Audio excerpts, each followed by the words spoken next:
કાઠિયાવાડી પાટણ જિલ્લાના હારીજ ગ્રામ લોકો દ્વારા પાટણ કલેક્ટર સાહેબને લેખિત રજૂઆત કરાઈ। હારીજ નગરમાં ગટરનું ગંદકીના દૂષિત પાણી ગામ તળાવમાં ઠલવતા બંધ કરાવવામાં આવે તેવી પાટણ જિલ્લા કલેક્ટરને લેખિત રજૂઆત કરવામાં આવી।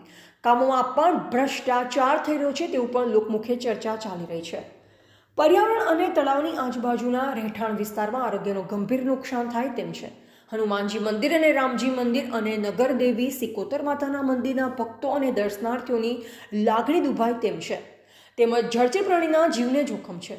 સરકારે શ્રી નગરપાલિકાને તળાવ બ્યુટિફિકેશનની 5 કરોડની ગ્રાન્ટ ફાળવેલ છે। નગરપાલિકા ગંદી ગટર તળાવ બનાવી પ્રજા ત્રાહિમામ પોકારી રહી છે। તાત્કાલિક અસરથી પગલાં લેવામાં આવે તેવી ગ્રામ લોકોની માંગ ઉઠી છે।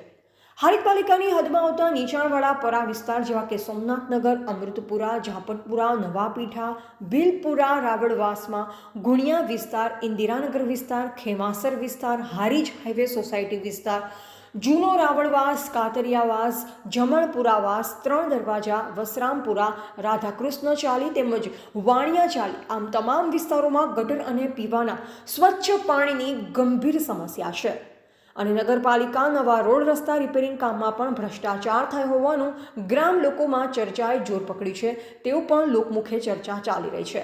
પાણીની પણ બૂમરાળ છે। સોમનાથ નગરમાં નવી ગટર લાઇનનું કામ ચાલુ કર્યું છે। પાણીનો નિકાલ ગામ તળાવમાં કરવાનું નક્કી કરેલ છે। આમ થશે તો તળાવ પ્રદૂષિત થશે, જળચર પ્રાણીઓનું અસ્તિત્વ જોખમાશે, આજુબાજુના રહીશોનું આરોગ્ય જોખમાશે, તળાવ બ્યુટિફિકેશન થઈ શકશે નહીં। તળાવનું પાણી નર્મદા જળ યોજનામાં ભરી અને રિફાઇન કરી ગ્રામ લોકો માટે વપરાય તે હેતુસર થશે નહીં।